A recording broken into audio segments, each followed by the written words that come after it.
우리 성경 말씀 교독합니다. 열왕기상 22장입니다.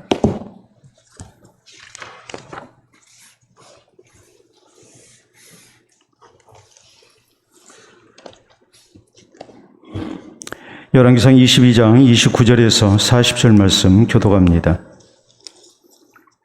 이스라엘 왕과 유다의 여호사밧 왕이 길랄 라못으로 올라가니라.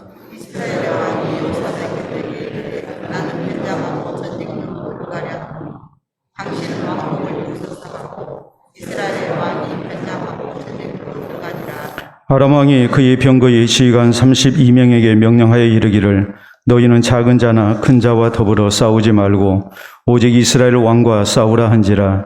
병거의 지휘관들이 여호사밧에 네가 틀림없이 이스라엘의 왕이라 하고 돌이켜 그와 싸우려 한즉 여호사밧이 소리를 지르니라. 병거의 지휘관들이 그가 이스라엘의 왕이 아님을 보고 쫓기를 그치고 돌이켰더라.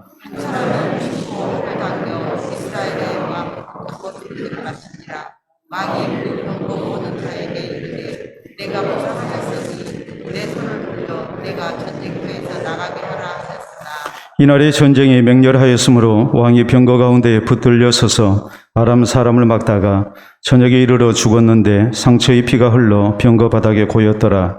해가 저녁에 진중에서 외치는 소리가 있어 이르되 각기 성읍으로 또는 각기 고향으로 가라 하더라. 왕이 이미 죽음에 그의 시체를 메어 사마리아에 이르러 왕을 사마리아에 장사하니라. 그 병거를 사마리아 못에서 씻으되 이들이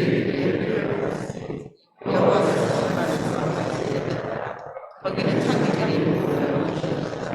아합의 남은 행적과 그가 행한 모든 일과 그가 건축한 상하궁과 그가 건축한 모든 성읍은 이스라엘 왕 역대지략에 기록되지 아니하였느냐.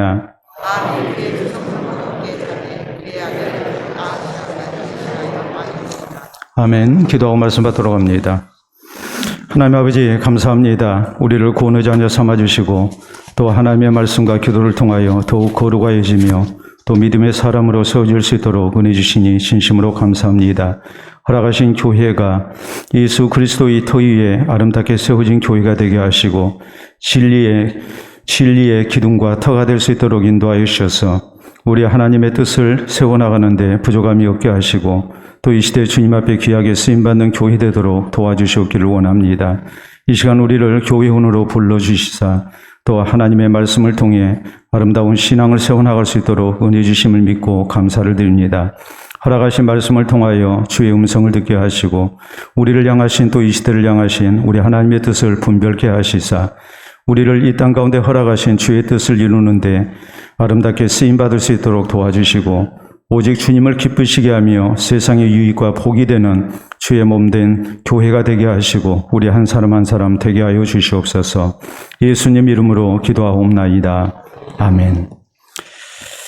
오늘 열왕기상 강의 64번째 시간입니다. 다음 주일 저녁부터는 열왕기 하 강의 이렇게 하도록 하겠습니다. 미리 이렇게 좀 읽으시고 또 기도로 준비하시는 가운데 준비된 심령에 하나님께 주시는 특별한 은혜가 우리 모두에게 있기를 바랍니다. 우리가 흔하게 하는 말 또 듣는 말 가운데 빈충도 안 맞는 게 낫다라는 말이 있습니다. 기분 나쁜 일이죠. 누가 나를 총으로 겨누고 그리고 방아쇠를 당기는 그런 흉내를 낸다면 기분 좋을 사람 하나 없을 겁니다. 그가 나를 이렇게 겨눈다 해서 그것이 나에게 어떤 해를 가져오는 것은 분명 아닙니다. 그러나 그 행위 자체가 별로 나에 대한 좋은 모습은 아니기 때문에 빈총도 안 맞는 이만 못하다라는 그런 이제 말이 우리 가운데 이렇게 많이 사용되고 있는 겁니다. 예를 들어서 유명한 운동선수랄지 혹은 연예인들에 대한 악성 댓글 좋지 못하죠.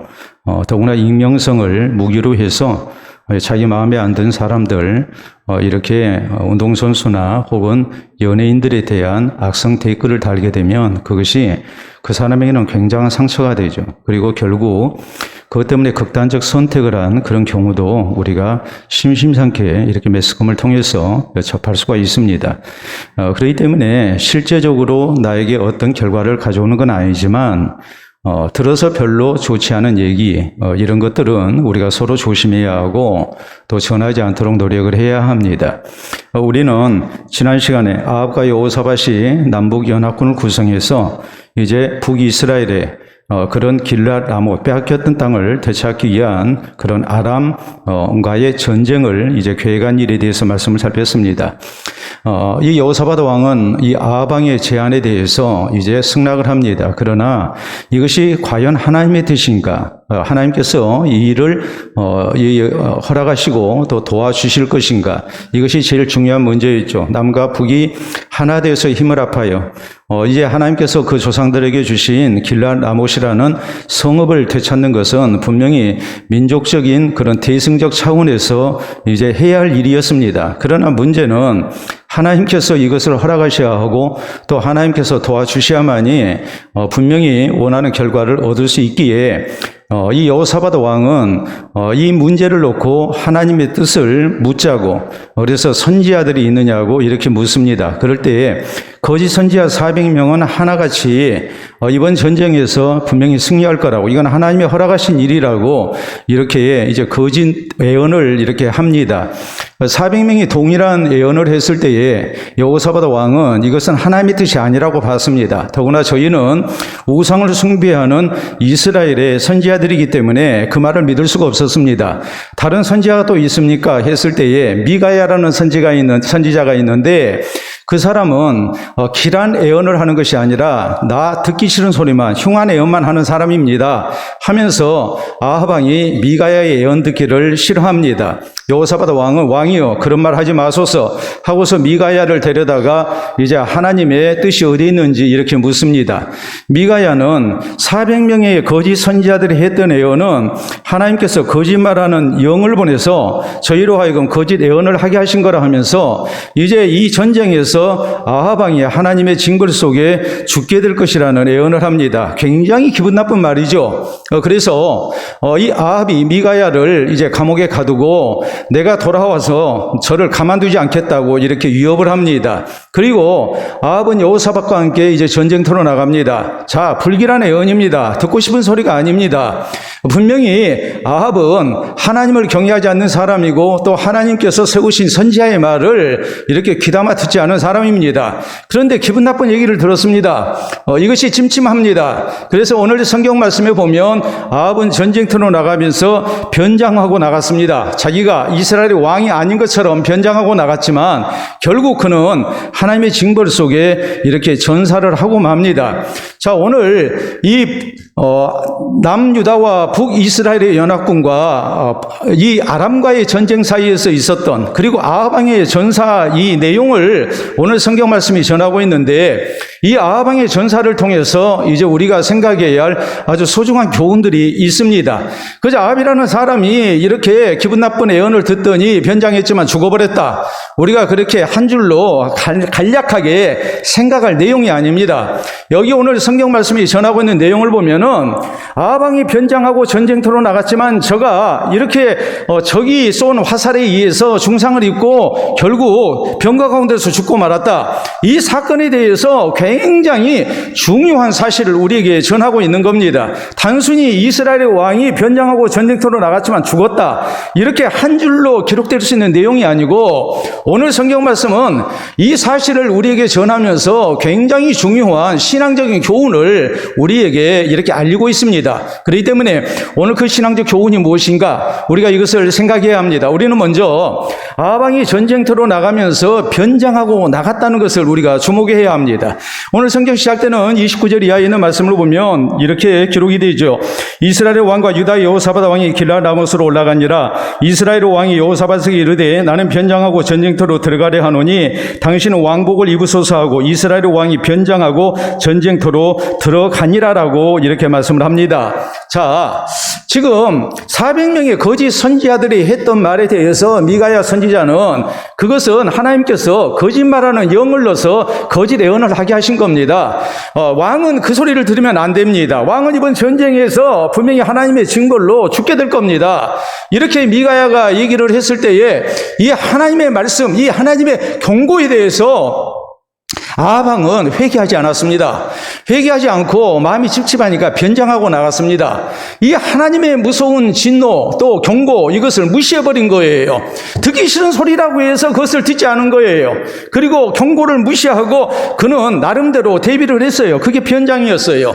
회개를 해야 할 사람이 회개하지 않고 하나님의 경고를 무시하고 그는 변장하고 전쟁터로 나갔습니다. 그러나 그의 변장은 조금도 그를 살려내지를 못했습니다. 아합은 하나님의 경고를 무시한 가운데 뭐라고 얘기합니까? 나는 이 전쟁에서 승리할 것이다. 그리고 내가 살아 돌아와서 미가야 너를 가만 안 두겠다. 이렇게 협박을 하고 전쟁터로 나갔거든요. 그렇지만은 마음이 찝찝하니까 그는 변장을 한 거예요.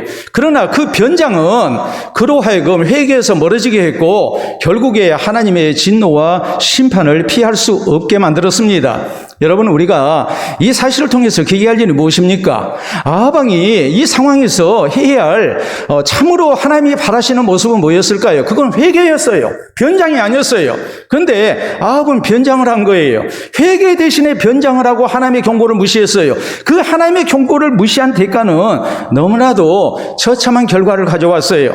여러분, 우리의 신앙생활 속에서 하나님께서 우리를 책망하시고 우리를 경고하실 때 그 하나님의 경고를 따라서 우리가 하나님 앞에 바로 서기를 힘쓰는 것, 이것이 우리에게 필요한 것이지 자꾸 다른 걸로 우리 자신을 포장하고 변장하는, 그리고 그것을 피하려고 하는 이런 어리석음이 우리에게 있어서는 안 된다는 사실입니다.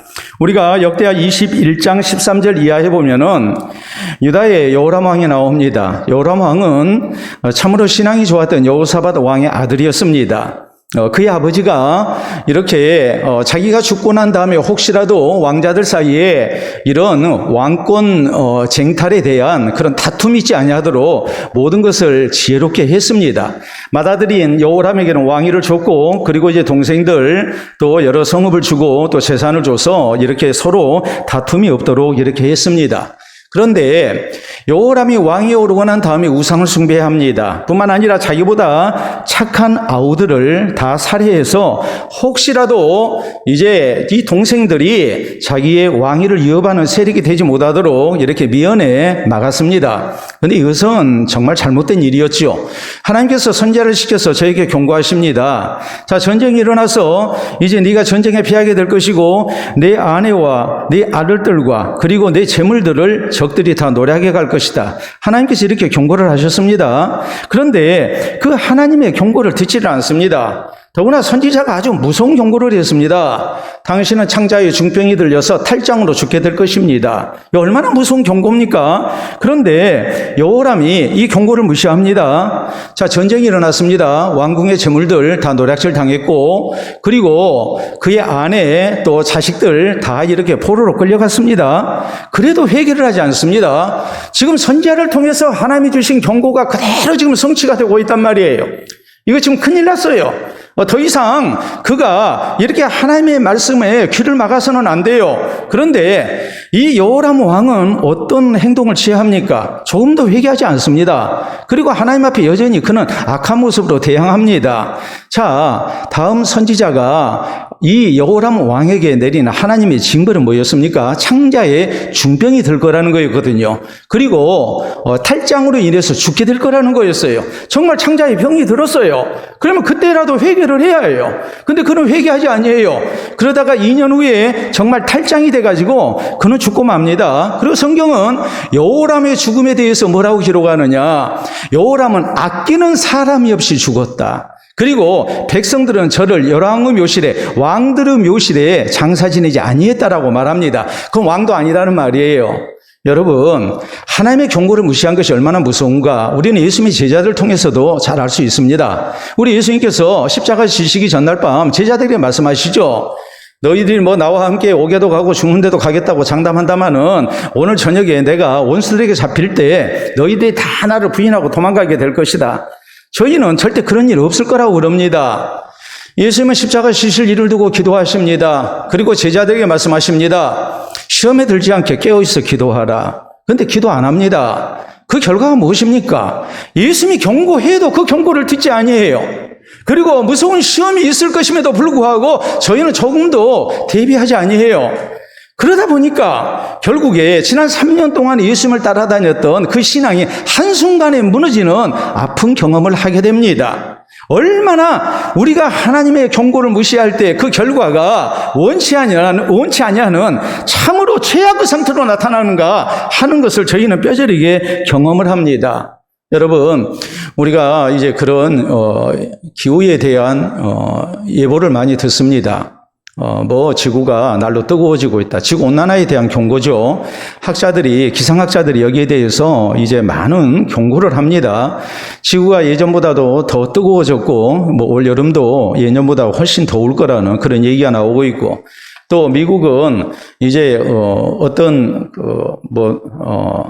이 일부 지역에 이렇게 열섬지대가 형성이 돼서 37도에서 42도의 그런 아주 뜨거운 그런 기후 가운데 이제 사람들이 고생하게 될 거라는, 그래서 외출을 이제 하지 말라는 그런 경고가 내린 그런 상태가 지금 됐다고 오늘 보도에도 나왔거든요.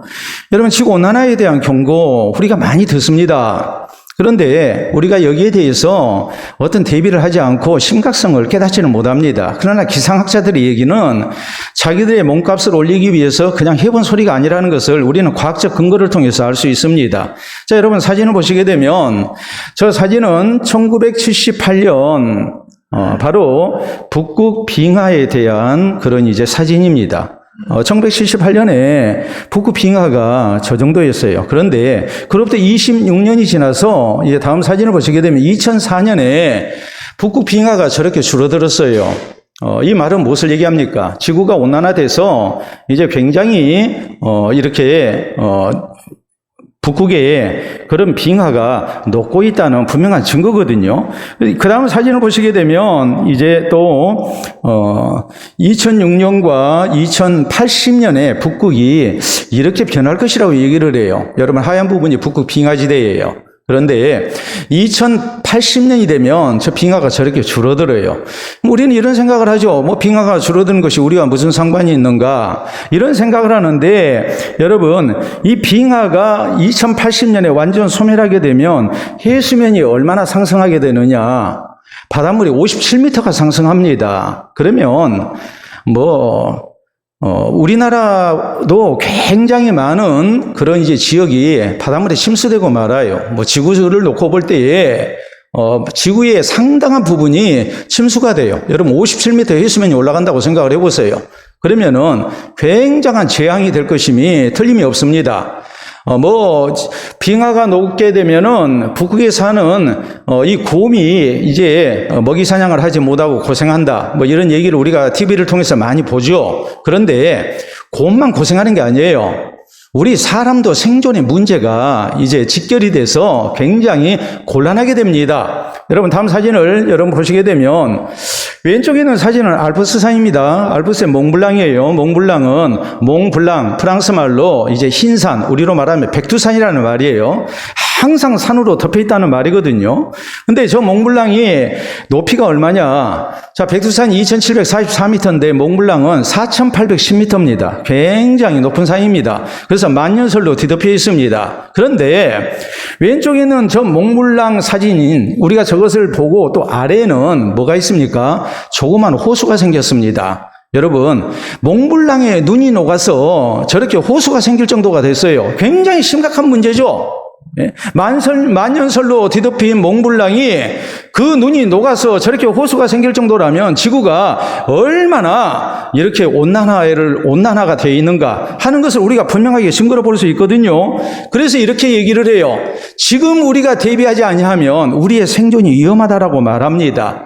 돌이킬 수 없는 파멸이 오게 될 거라고 말합니다. 하나님께서 우리에게 주신 지구를, 또 이 자연을 우리가 보존하고 보호하는 것이 얼마나 심각하게 우리가 해야 할 일인가라는 것을 경고를 하고 있는 거예요. 저런 것을 통해서 경고하는 것이죠. 여러분, 잠언 29장 1절에 있는 말씀을 보면 자주 책망을 받으면서도 목이 곧은 사람은 갑자기 패망을 당하고 피하지 못하리라 그랬어요. 여러분, 자주 하나님이 책망하시는데 듣지를 않습니다. 그 경고를 듣지 아니하면 갑자기 패망이 찾아오게 되고 그것을 피하지 못하는 그런 파국을 맞이하게 될 거라고 성경 말씀은 우리에게 경고합니다.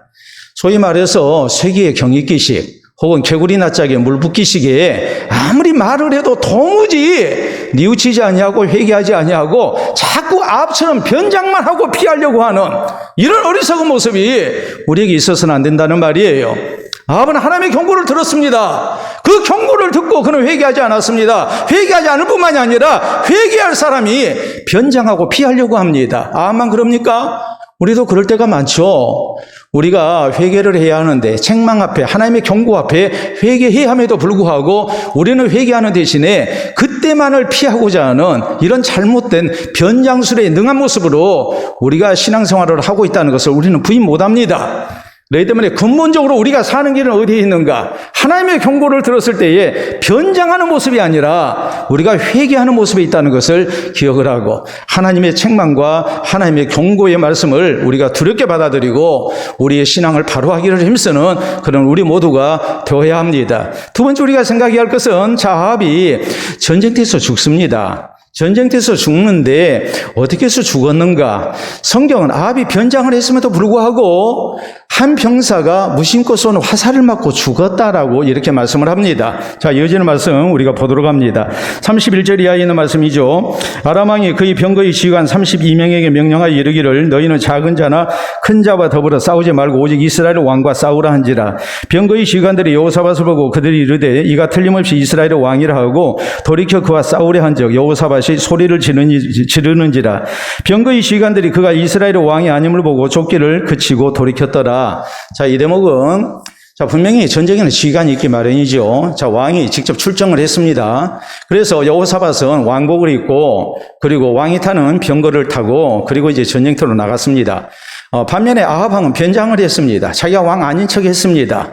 근데 아람의 왕이 이 전쟁에서 이스라엘의 왕을 잡으면 이제 전쟁은 끝난다고 생각을 한 거예요. 그럴 수밖에 없는 것이 이 아람 왕이 아합 왕에게 이렇게 두 번이나 전쟁에 패해서 포로로 잡히지 않았습니까? 그러니까 이런 수모를 갚아주는 길은 바로 아합 왕을 이제 죽이는 거라고 생각을 한 거예요. 그러니까 자기 수하의 지휘관들에게 너희는 다른 병사들 상대하지 말고 적들 상대하지 말고 오직 이스라엘의 왕만 잡으라. 이렇게 특별한 명령을 내렸어요.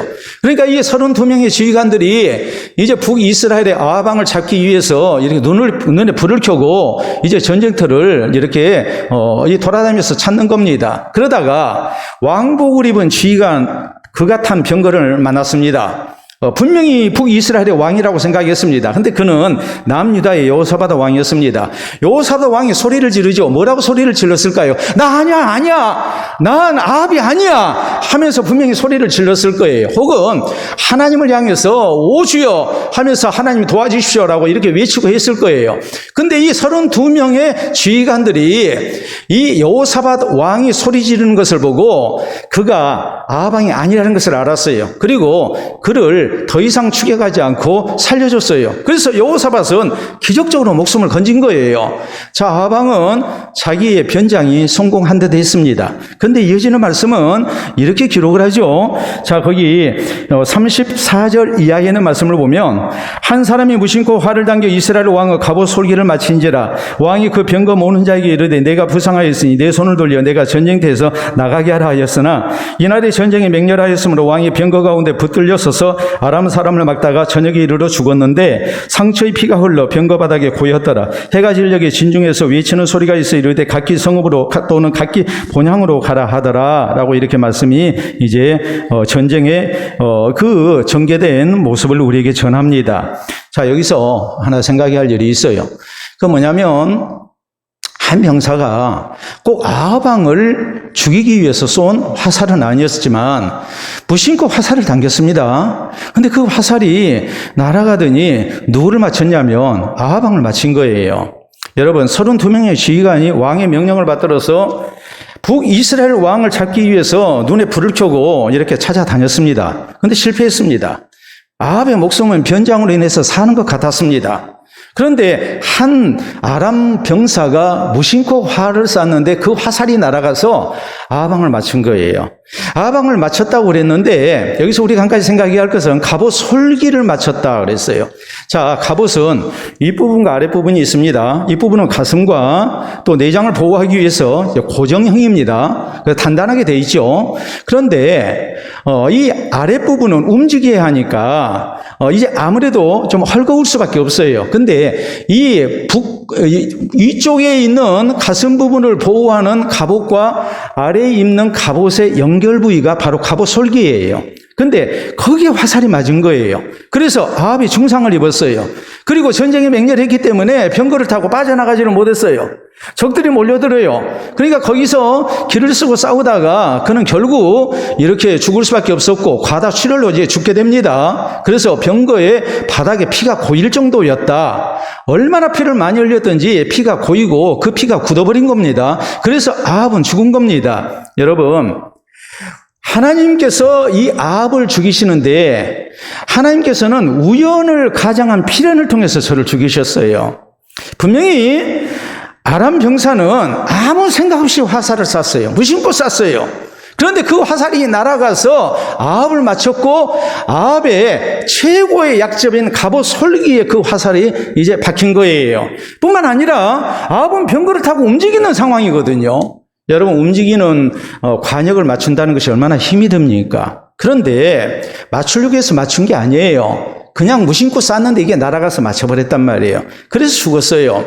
여러분, 여기서 우리는 하나님의 절대 주권을 다시 한번 생각해야 하고 또 하나님의 섭리라는 것을 우리가 생각을 해야 합니다. 하나님은 하나님의 뜻을 이루기 위해서 주권적으로 섭리의 역사를 나타내십니다. 그래서 하나님의 뜻을 이루시는 분이에요. 우리가 성경을 봐도 그렇죠. 여러분, 성경에 보면 가이사 아구스도, 그러니까 로마 황제가 이렇게 천하에 이제 왕명을 내렸습니다. 그래서 로마 제국내에 있는 사람들은 다 호적을 새로 하라고 그랬어요. 호적을 새로 하는 이유는 이제 이 징집과 징세를 위해서 이제 그렇게 합니다. 그래서 일정 나이 이상이 된 사람들, 조건이 된 사람들 이렇게 병사로, 군인으로 이렇게 뽑고 또 세금을 내게 해요. 이 제국을 다스리기 위해서 가이사 아구스도가 이렇게 천하의 호정령을 내렸는데 이 가이사 아구스도가 내리는 호정령에 의해서 예수님의 육신의 부모가 되는 요셉과 마리아가 조상들의 그런 고향인 베들레헴으로 이렇게 가서 호적을 하게 됩니다. 원래 나사렛 사람이거든요. 그런데 호적을 하기 위해서 자기 조상들의 고향인 다윗의 고향인 베들레헴으로 가서 그래서 거기에서 호적을 했고 이로 인해서 예수님이 거기서 출생을 하게 돼요.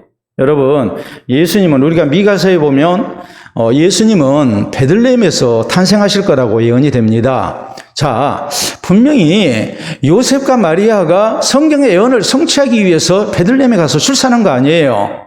가이사 아구스도의 명령에 의해서 그래서 지금 베들레헴으로 가서 호적을 하다가 거기서 예수님이 탄생하시게 됐단 말이에요.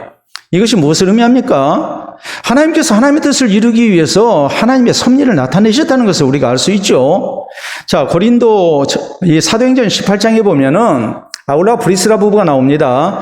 이 사람들 로마에서 살다가 로마 황제가 유대인 추방령을 내려가지고 이제 추방을 당했습니다. 지금까지 삶의 터전을 떠나서 이제 전혀 연고가 없는 곳으로 가서 이렇게 이제 다시 이 생계수단을 찾아야 하고 또 살아야 합니다. 더구나 하나님을 경외하는 사람이니까 신앙생활에 크게 타격을 입을 수밖에 없지요. 하나님이 원망스러웠을 겁니다. 하나님, 왜 이렇게 우리에게 이런 험한 꼴을 보게 하십니까? 왜 우리가 삶의 터전을 떠나서 이렇게 하나님도 바로 섬기지 못하는 그런 좋지 못한 조건 가운데 놓이게 하십니까? 그런데 아울라와 프리스라 부부는 이 고린도에서 사도 바울을 만납니다. 저희의 직업이 사도 바울과 같았습니다. 천막을 이렇게 제조하고 수선하는 일이었습니다. 사도 바울을 만나서 그래서 이 두 사람이 바울을 도와서 고린도 교회를 세웁니다. 이전보다 더 신앙생활을 잘하게 됩니다. 아마도 이 부부에게 있어서 신앙의 문제가 굉장히 염려가 됐을 거예요. 또 이들 생계수단에 그런 모든 것을 잃어버렸기 때문에 상당히 먹고 사는 문제가 심각했을 거예요. 그런데 이런 모든 것 속에 하나님께서 선한 역사를 나타내신 거예요. 이 하나님의 선한 섭리, 이것을 우리가 믿고 살아야 한다는 말이에요. 아합 왕을 하나님께서 하나님의 섭리에 의해서 죽이신 것을 볼 때 우리는 하나님의 백성을 살리시는 하나님의 섭리를 우리가 믿어야 한다는 말이에요. 여호사밧에게는 하나님의 섭리에 의해서 살게 하셨어요. 그러나 아합에 대해서는 하나님의 섭리를 통해서 저를 죽이셨어요. 하나님의 백성된 우리에게 하나님의 선한 섭리가 있다는 것을 우리는 믿고 살아야 해요. 자, 우리가 잘 쓰는 말 가운데 이런 말이 있죠. 여러분 보시게 되면 이제 세옹지마라는 변방 세자와 늙은이 옹자, 그리고 이제 말 맞자가 이렇게 적어져서 세옹지마라는 말을 우리가 잘 압니다. 저 내용은 이렇죠. 변방에 사는 한 노인이 기르는 말이 있는데 말을 잃어버렸습니다. 그래서 사람들이 아이고 말을 잃어서 참 마음이 안 좋겠습니다 하면서 이제 큰 손해 본 것에 대해서 위로를 할 때 이 노인이 하는 얘기가 이제 그런 얘기를 하죠. 이것이 다시 복이 될 줄 압니까? 했는데 이 말이 이제 또 뭐 합니까? 돌아왔는데 다른 말 한 마리를 데리고 돌아온 거예요. 그러니까 정말 화가 복이 된 거예요. 자, 화가 복이 됐을 때 또 사람들이 축하합니다. 정말 노인장 말씀대로 이렇게 화가 복이 됐습니다. 했을 때 노인이 또 얘기합니다. 이것이 또 화가 될지 누가 알겠습니까?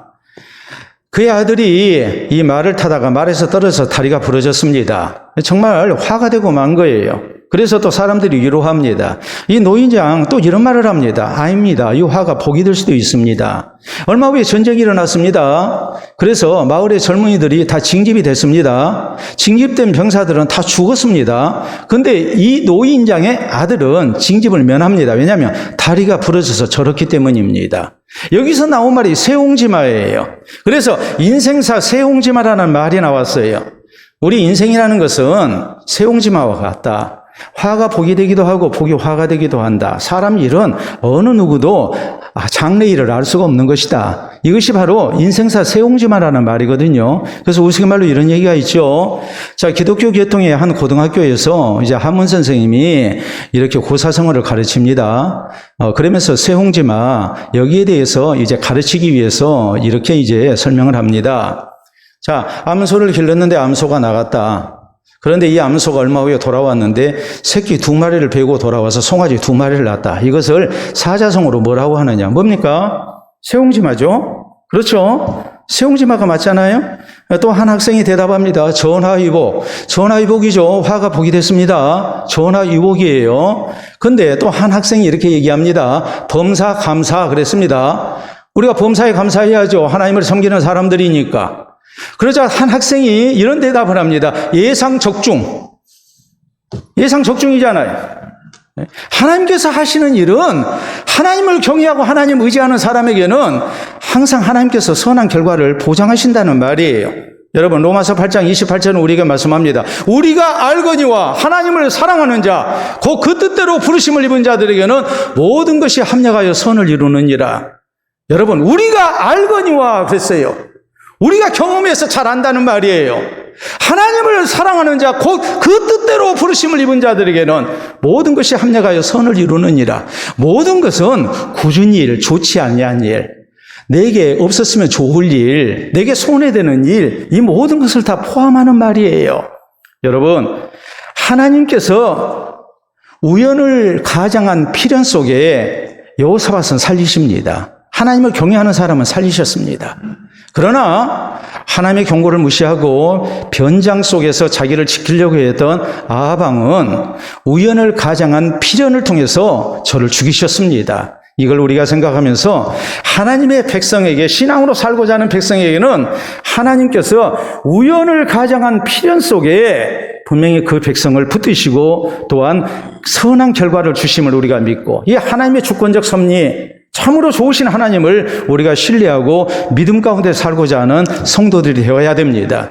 자, 오늘 마지막으로 성경 말씀은 이 아합 왕의 전사에 대해서 참으로 중요한 사실을 분명하게 밝히고 있어요. 그것은 뭐냐면 하나님께서 경고하신 것이 하나님의 말씀이 그대로 성취됐다는 것을 강조합니다. 자, 우리 이어진 말씀 또 보도록 합니다. 자, 37절 이하에 보면 왕이 죽음에 그의 시체를 메어 사마리아에 이르러 왕을 사마리아에 장사하니라. 그 병거를 사마리아 못에서 씻음에 개들이 그의 피를 핥았으니 여호와께서 하신 말씀과 같이 되었더라. 거기는 창기들이 목욕하는 것이었더라라고 말씀합니다. 자, 여러분, 우리가 열왕기상 21장 19절에 있는 예언을 보면은 아하방이 나봇의 포도원을 강탈했습니다. 의로운 나봇을 죽이고 누명씌워서 죽이고 그리고 이제 그의 포도원을 자기 것으로 만들었습니다.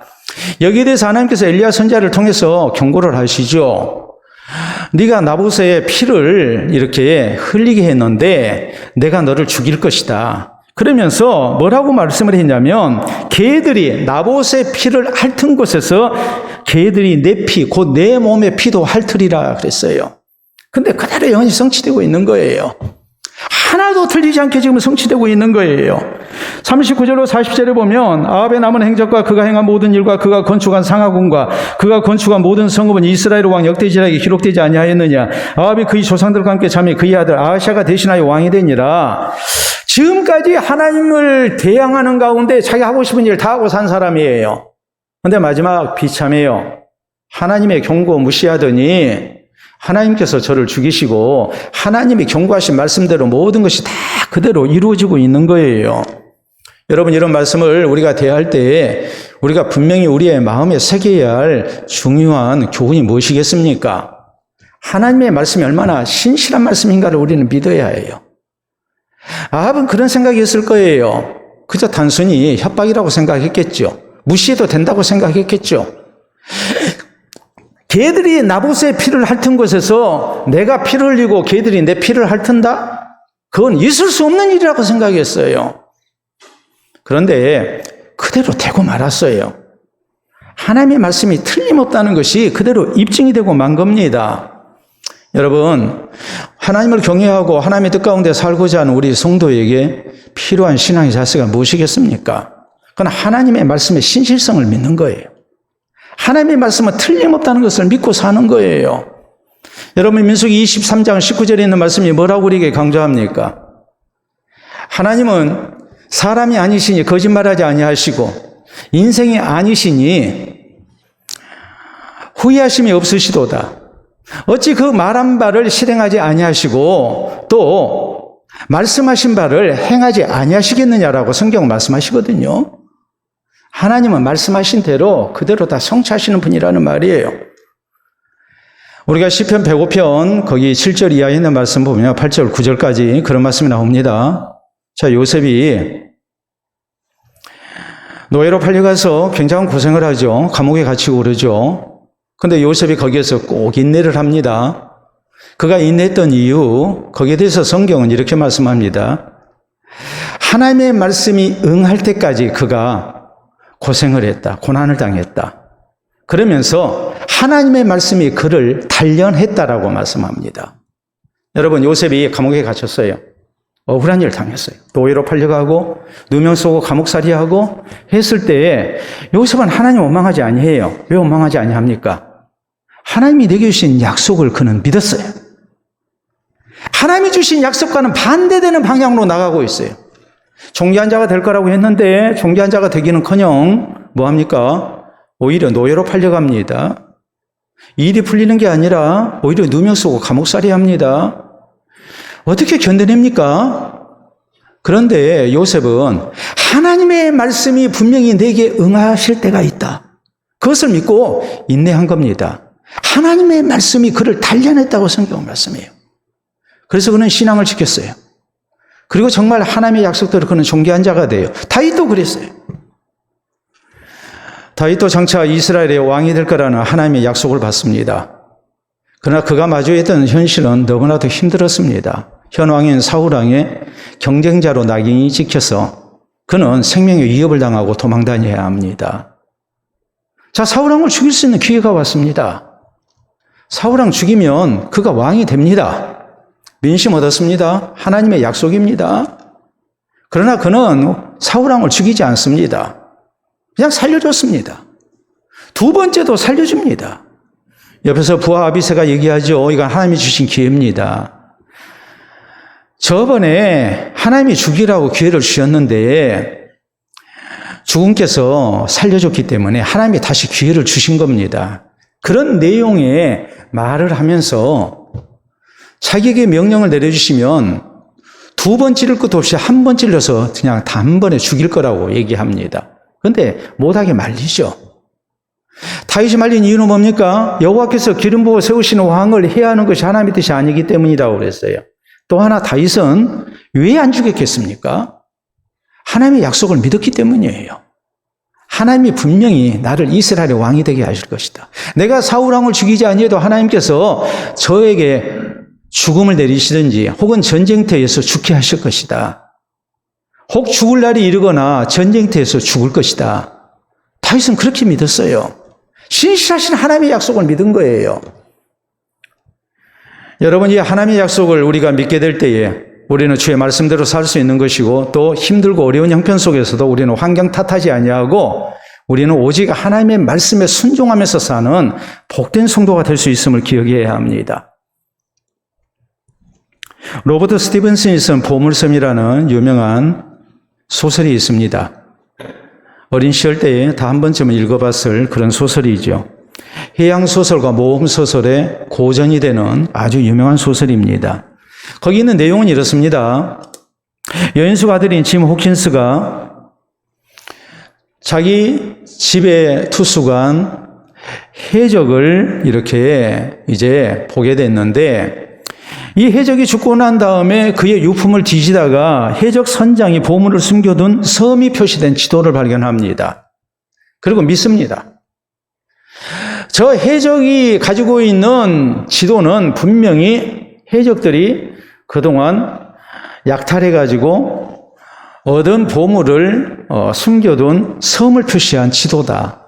이렇게 믿고 그 지도를 가지고서 모험을 떠나는 그런 내용이거든요. 그리고 결국 원하는 보물을 얻게 돼요. 보물섬을 찾고 얻게 돼요.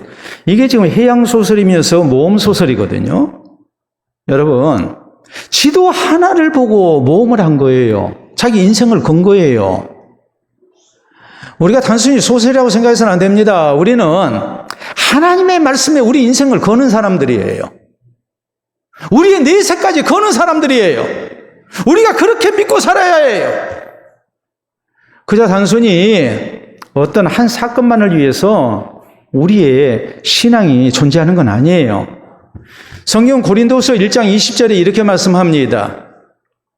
하나님의 약속은 얼마든지 그리스도 안에서 예가 되니 그러므로 그로 말미암아 우리가 아멘하여 영광을 돌리게 되느니라 그랬어요. 하나님께서 예수님을 우리에게 약속하셨어요. 죄인된 우리를 구원하시기 위해서 예수님을 이 땅 가운데 보내시겠다고 약속하시고 저를 십자가에서 죽이시고 부활케 하셔서 우리를 죄와 사망에서 건지실 거라고 하나님 약속하셨습니다. 그리고 그 약속대로 예수님이 이 땅 가운데 오셨습니다. 십자가에서 죽으셨습니다. 부활하셨습니다. 승천하셨습니다. 우리를 다시 데리러 오시겠다고 약속하십니다. 우리는 이 하나님의 약속에 우리 인생을 건 사람들이에요. 우리의 영혼까지 건 사람들이에요. 그렇기 때문에 하나님이 우리에게 요구하시는 게 뭐겠습니까? 하나님의 말씀은 그대로 성취된다는 사실이에요. 아하방이 하나님의 말씀을 무시했습니다. 하나님의 말씀이 믿어지지 아니했습니다. 그러나 하나님은 우연을 가장한 비련을 통해서 하나님의 말씀이 얼마나 진실된 말씀인가를 입증하셨습니다.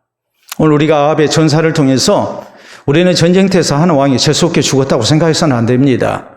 하나님의 말씀이 얼마나 참된가를 우리는 믿어야 합니다. 그리고 우리는 진실된 모습으로 하나님의 말씀에 믿고 순종하는 가운데 또 하나님께서 우리에게 약속하신 구원과 또 하나님의 복을 허락받는 그런 성도들이 되어야 됩니다. 실제 있었던 일입니다. 미국 네바다주의 라스베가스는 유명한 도박 도시죠. 여기에서 한 사람이 도박을 하다가 100만 달러를 잃었습니다. 우리 돈으로 13억에 가까운 어마어마한 돈입니다. 그런데 이 사람이 100만 달러를 잃고 극단적인 선택을 했어요. 그런데 이것이 매스컴에 크게 보도가 됐어요. 그렇게 보도가 됐던 이유는 100만 달러를 잃고 극단적인 선택을 했기 때문이야? 아닙니다. 왜냐하면 그런 사람들이 부지기수예요. 우리나라 정선 카지노에 가면 그 근방에 폐인이 돼가지고 있는 사람들 많이 있다고 그러지 않습니까? 미국의 라스베가스는 얼마나 그런 사람들이 많겠습니까? 전 세계에서 이렇게 도박꾼들이 몰려드는데 근데 이 사람이 100만 달러를 도박으로 잃고 극단적 선택을 했는데 왜 이것이 유명한 뉴스거리가 됐는가? 그가 쓴 유서 때문이에요. 그는 유서에 이렇게 썼어요. 내 이럴 줄 알았다. 내 이럴 줄 알았다. 내 인생 도박한 겁니다. 그리고 그 도박의 결과는 그가 예상한 대로 됐습니다. 여러분, 참 비참한 죽음이죠. 그럴 줄 알았으면 안 해야죠. 아합은 세상적으로 볼 때에 오늘 39절 40절에 있는 말씀대로 그는 상하궁도 건설했고 그리고 이스라엘의 국력을 크게 키우는 왕이었어요. 아람과의 전쟁에서 2번이나 승리했어요. 굉장한, 세상적으로 보면 괜찮은 왕이었어요. 그러나 하나님 보시기에 악했어요. 그리고 그는 비참하게 전쟁터에서 전사했어요. 이 아합의 전사를 놓고 우리가 어떤 생각을 해야 합니까? 그럴 줄 알았다고 생각해야 합니다. 아합의 죽음은 우연한 죽음이 아니었어요. 필연적 죽음이었어요. 도박에서 잘된 사람 얼마나 되겠습니까? 그럴 줄 알아야죠. 내 이럴 줄 알았다. 아합의 죽음은 그럴 줄 알아야 하는 죽음입니다. 우리에게 이런 불행한 일이 있지 않도록 해야 합니다. 아합의 전사가 우리에게 강조하는 것이 무엇입니까? 하나님의 경고를 우리가 무시해서는 안 됩니다.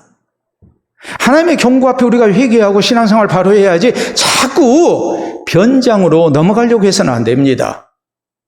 하나님은 주권적 섭리에 의해서 하나님을 거역하는 사람을 죽이십니다. 반대로 신앙으로 살고자 하는 백성은 하나님께서 하나님의 주권적 섭리에 의해서, 선한 섭리에 의해서 그를 살리십니다.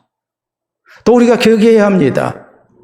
하나님의 말씀이 얼마나 신실한가도 우리는 믿어야 합니다. 신실하신 하나님의 약속을 믿고 사는 성도가 되어야 됩니다. 그래서 우리 가운데 주어지는 하나님의 아름다운 구원과 또 하나님이 약속하신 은혜와 복을 우리가 누리는 가운데 내 이럴 줄 알았다. 이렇게 될 줄 내가 믿고 살았다고, 그것이 내 삶 속에서 그대로 이루어졌다고 우리가 고백하고 간증하는 성도가 되어야 됩니다. 아합과 같이 비참한 모습으로 내 이럴 줄 알았다가 아니라 우리가 하나님을 향한 신실하고 진실된 믿음을 통해서 하나님께서 약속하신 구원을 얻고 복을 누리고 내 이럴 줄 알았다고, 내가 이렇게 믿고 살았는데 이것이 내 삶 속에서 그대로 이루어졌노라고 우리 모두가 고백하고 간증할 수 있는 이런 은혜가 우리 모두에게 있기를 바랍니다. 우리 함께 기도합니다. 오늘 나의 사는 모습, 나의 신앙생활을 다시 한번 돌아보면서 나의 장래가 어떻게 전개될 것인지 우리가 다시 한번 볼 수 있기를 바랍니다. 하나님의 경고를 우리가 소중히 듣고 또한 살아계신 하나님의 주권적인 선한 섭리도 우리가 믿고 살아야 합니다. 신앙으로 사는 백성, 믿음으로 사는 백성, 주의 말씀 믿고 사는 성도에게 하나님이 약속하신 그 은혜와 복을 우리가 확신하면서 믿음으로 사는 가운데, 순종으로 사는 가운데, 신앙으로 사는 가운데 주께서 약속하신 아름다운 결말을 얻는 성도 될 것을 우리 모두 기도로 다짐합니다.